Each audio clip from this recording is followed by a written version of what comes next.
for us, what we would talk about as Kānaka, as Hawaiians, was when we see ourselves in the news, it's only about bad stuff. When we make the news or we make the front page of the paper, it's a scandal, it's a corruption. The news would perpetuate the stereotypes of negative imagery for Native Hawaiians. From RISEHI, this is Why Not Me, a show about Kama'aina creators, entrepreneurs, and community leaders. The behind-the-scenes stories of how they got to where they are and the valuable lessons they learned along the way.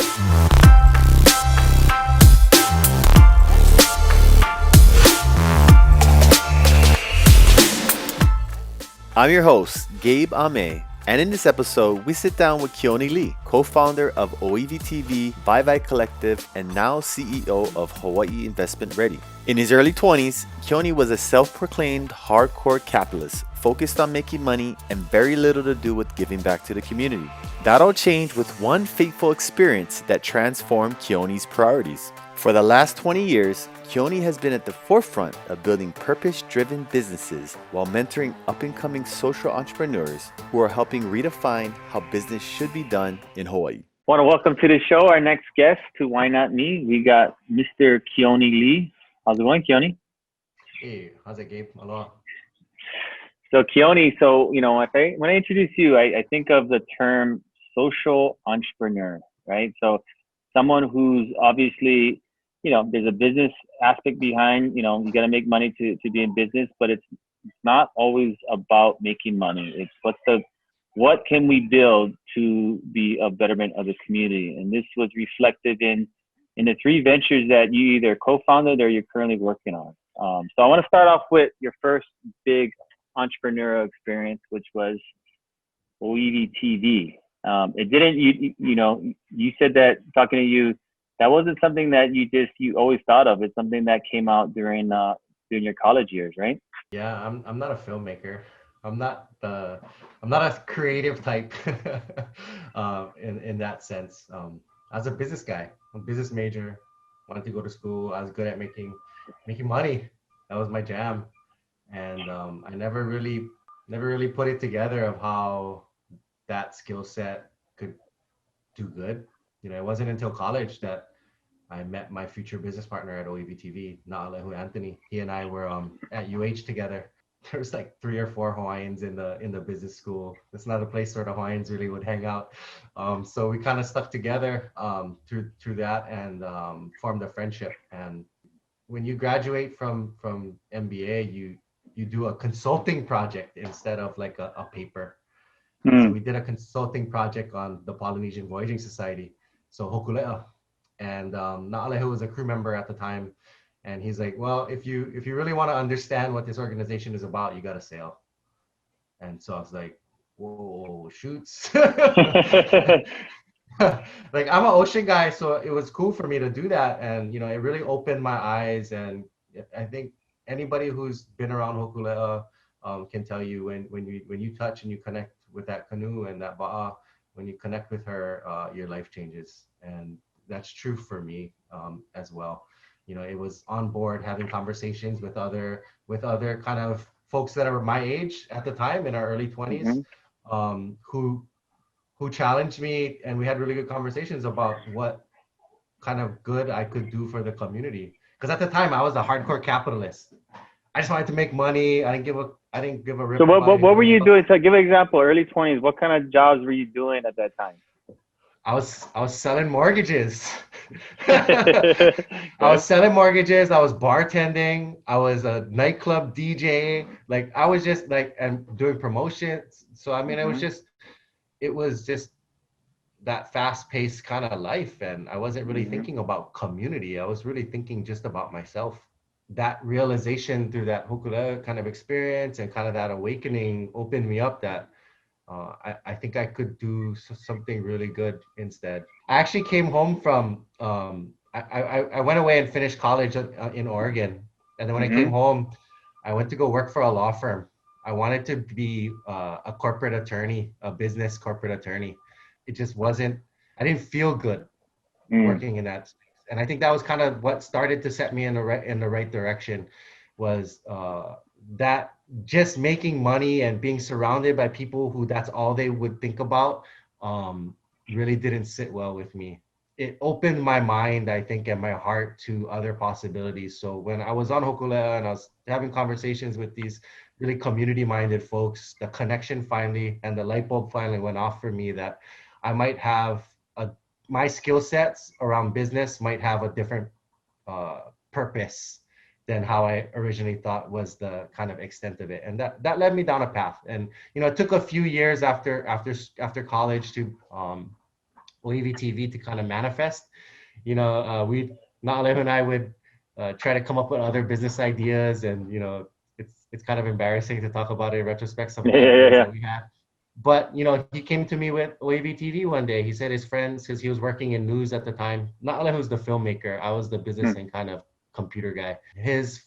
One of his colleagues at the news station was starting up a video on demand channel on the cable station, and the light bulb went off for Nāʻālehu that it was an opportunity to put all of the Hawaiian content together. So this is 2007-ish, and TV was king. There was no YouTube, was really small. There was no social media. MySpace wasn't really, Yeah, I mean, it was MySpace and things like that. Asian Avenue, that's going way back too. For us, what we would talk about as Kānaka, as Hawaiians, was when we see ourselves in the news, it's only about bad stuff. When we make the news or we make the front page of the paper, it's a scandal, it's a corruption, it's a F. Howley scandal, or poor health statistics. Is always negative.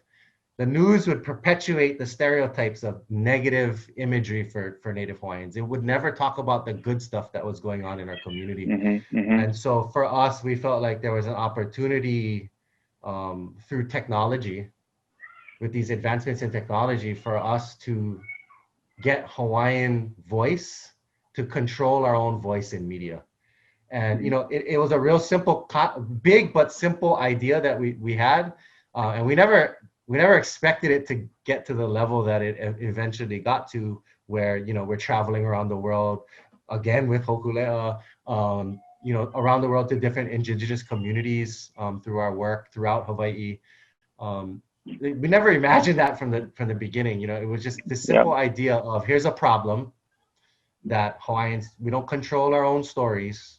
Other people come and tell our stories, or other people tell their perspectives on us, and it just holds us down. And so that was the problem we were trying to solve, and the intention was good. And so I think our kupuna and the universe was kind of looking out for us in a sense. So you entered business school, college, the hardcore capitalist, right? Looking to make money and support yourself and family, right? But then you ended up leaving, right, and starting with Nāʻālehu ʻŌiwi TV, and you ended up being there for what? Actually, this is your job for the next 10+ years, right? Yeah. And I'm sure you didn't make a whole lot of money out of ʻŌiwi TV, right? So what was the takeaways from this experience, and what kind of feedback would you get from the community for what you guys did, and what are some of the things that you're super proud of with that experience? Yeah, when we started, we had a camera and a computer, and Nāʻālehu and I didn't take a paycheck for a couple of years. We invested and we built it, and I lived off my savings for a couple of years. I lived off my wife, and we made it work. And it was that investment into it that we put our skin into the game, and we committed to it, and we believed in our idea enough to take that risk. People looked at what we were doing initially. They were like, "Oh, you guys crazy? Like, you can't do that. You guys cannot start a TV station." And nobody thought that was possible. It was like it was too big. It was too pie in the sky. And we're like, "Nah, I can." We don't have to build a KHON or a KGMB, right? Like, we have on demand. We don't have to fill a station full of content 24 hours a day. We just make what we got, and it goes online, and people can watch it on demand. And so it was breaking the barriers to getting into the market because of our intentionality around what we were doing. This wasn't about making money, right? This was about this was about the mission, and our mission was about elevating Hawaiian story and having our own voice to tell our own stories, and it really resonated. And uh, that's the foundation, but it's not just the mission; it's how you go about the mission. One of the hallmarks, I think, of our success at OEV TV was how we did business. Mm-hmm. A lot of video crews would just, kind of, oh, I'm gonna put you on TV, like I'm doing you a favor. We went about things very differently. It was always if we were going into a community that we didn't really know everybody, we'd find somebody to make an introduction to us. The relationships, the trust, the reputation, that was everything for us. It wasn't Mm-hmm. about how many views we got. It wasn't about how much money we could make, right? It wasn't about the number of likes. Yeah. It was always about the relationships. And when you approach your work and when you approach your life from that perspective, it's really enriching. And you'll find over time that that's far more rewarding than any of the short-term likes and views and all of those things, because Or that just financial comes and goes, benefits, right? right? Yeah, I mean, it's about purpose and it's about connection. And Mm-hmm. I think as you age a little bit, you start to realize that those are the really important things in life. And we try to embody our values in our business as best as we could. And I think that's one of the reasons why we were able to achieve far more than we ever thought we might early on, is because of our commitment to that authenticity and our commitment to our values, and our practice through our business. With anything, right? There's a shelf life for everything, and I think for you, you were there for about 10 years, and maybe it was your entrepreneurial kind of itchiness, ready to do something different. So tell us about what happened, what went, and the transition to your next venture. Yeah, so before I left the ʻŌiwi, I partnered up with a couple of other friends to launch Vai Vai Collective. It Which is was what is Vai Vai Collective for those who don't know?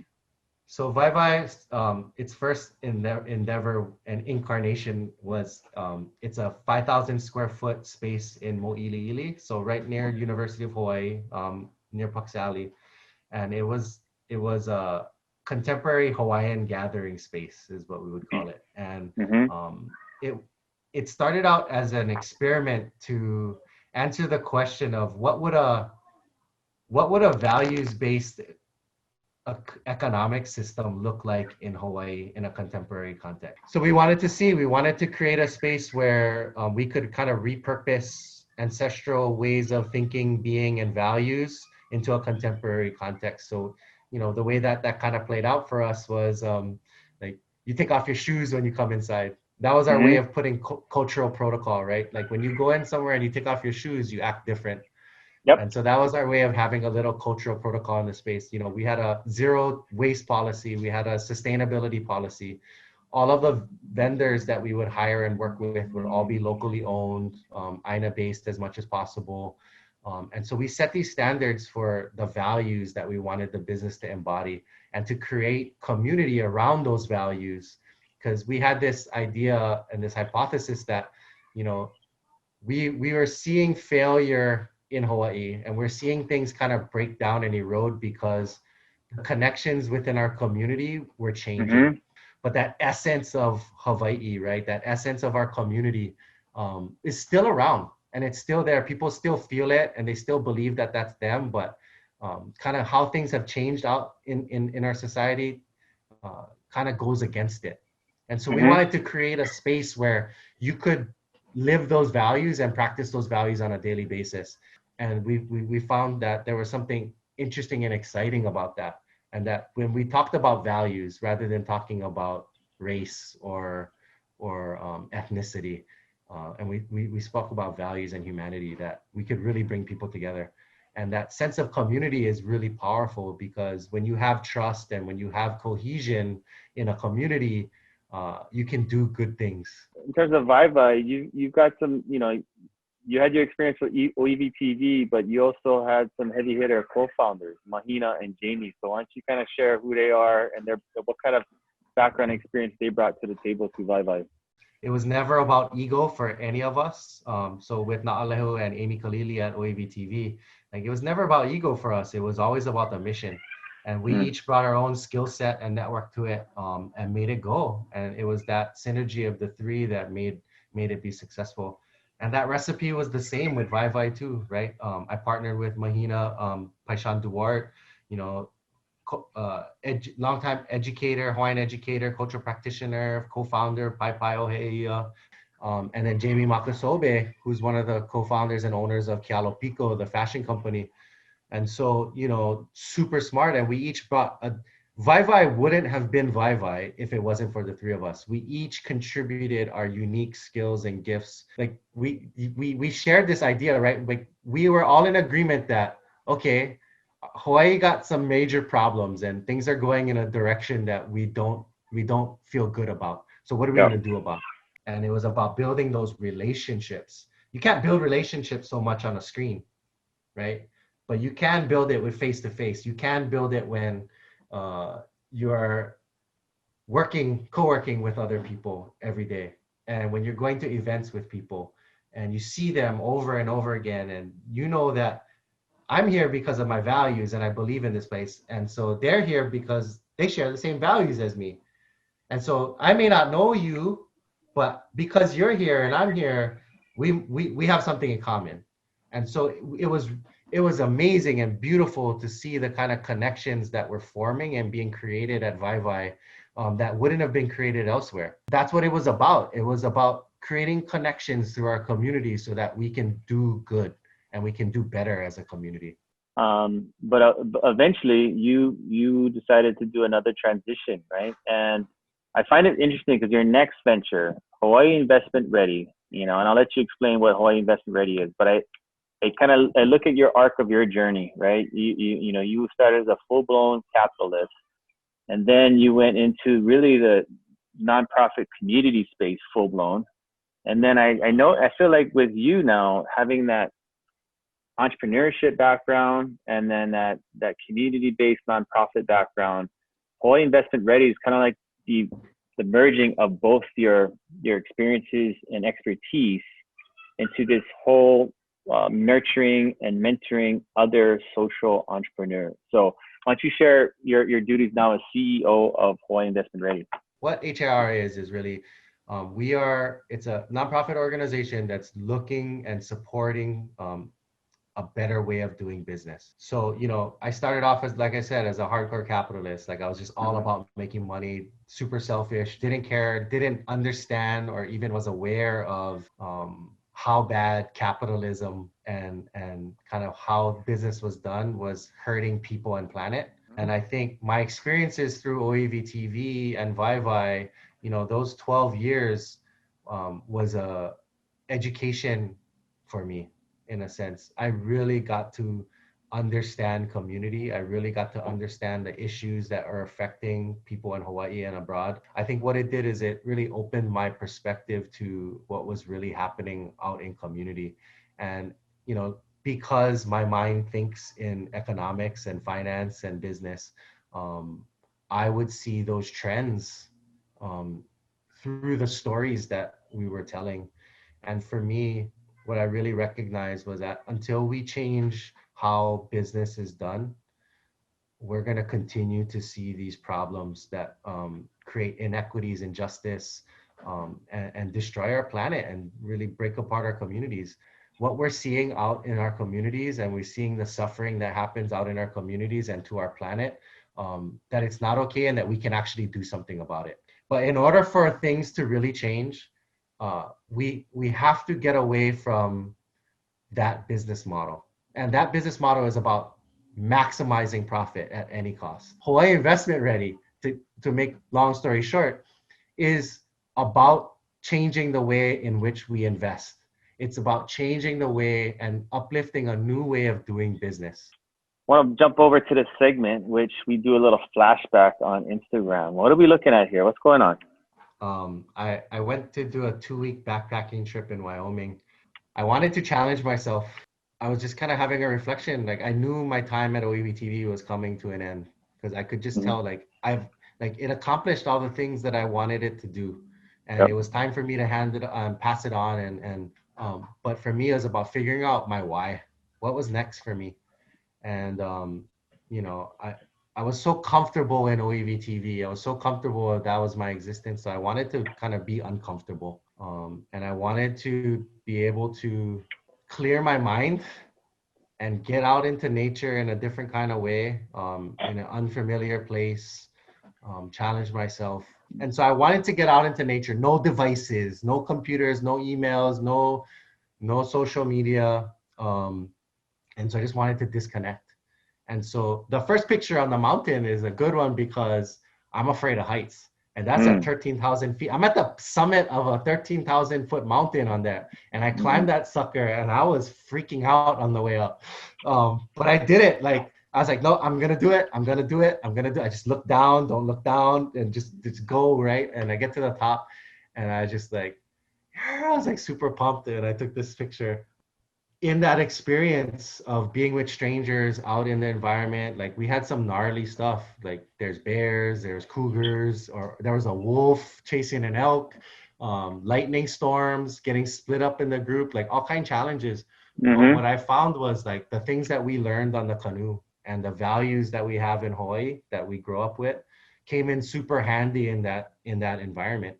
But it was a good learning lesson for me, that when you think about others and when you are a teammate and you put other people's first and you put the collective first, and you always approach things from that perspective, you're going to be successful no matter what environment you're in. Wrap it up to the last part. We got speed round questions, right? I bust out a question. I bust out a question. First thing pops in your head. You blurt it out. Okay. Last movie you watched. Remember the Titans with my kids. Go-to karaoke song. Ring of Fire, Johnny Cash. Oh yeah.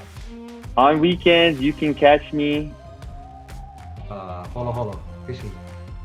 Someplace you want to visit. Oh, backside Molokai. Oh. I've never been on land in Pelekunu or Wailau Valley. I've only been on the ocean. So yeah.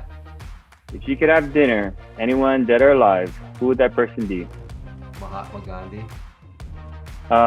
Okay, last one. What's the best piece of advice you have for someone who maybe is from Hawaii, graduating high school, trying to figure out their place in the world today? The things that you learn growing up in Hawaii, not at school, but in community and in the homes and from our culture, is super important. A lot of people have to leave Hawaii to realize it, and I think know that you have something special, and aloha and respect and hard work will go a long way. That's a quote. So aloha, respect, and a willingness to work is a quote that I learned from Ma'o Organic Farms and the youth at Ma'o Organic Farms. It's one of the sayings that they use, and I think it's super simple and super important. Well, I'll tell you what, man. Just want to mahalo you for all your contributions with ʻŌiwi TV, Vai Collective. Super stoked to see, all those businesses and nonprofits that you're going to be mentoring with Hawaii Investment Ready. And really glad to get to know you over the last 5 or so years that we get to meet. I constantly get to learn from you and get inspired by what you do, brother. So appreciate it. Thanks for being on the show, right? Yeah, Brad. Same for you, man. I learned, and I'm super appreciative to be in relationship and know you and all the good work that you're doing. And anybody who's watching, if you are an entrepreneur and you want to grow your purpose-driven business, just hit me up, man. I'd love to help you out. Yep. Well, we'll have your contact information in the notes below. All right, brother. Take it easy, brother. All right. Aloha.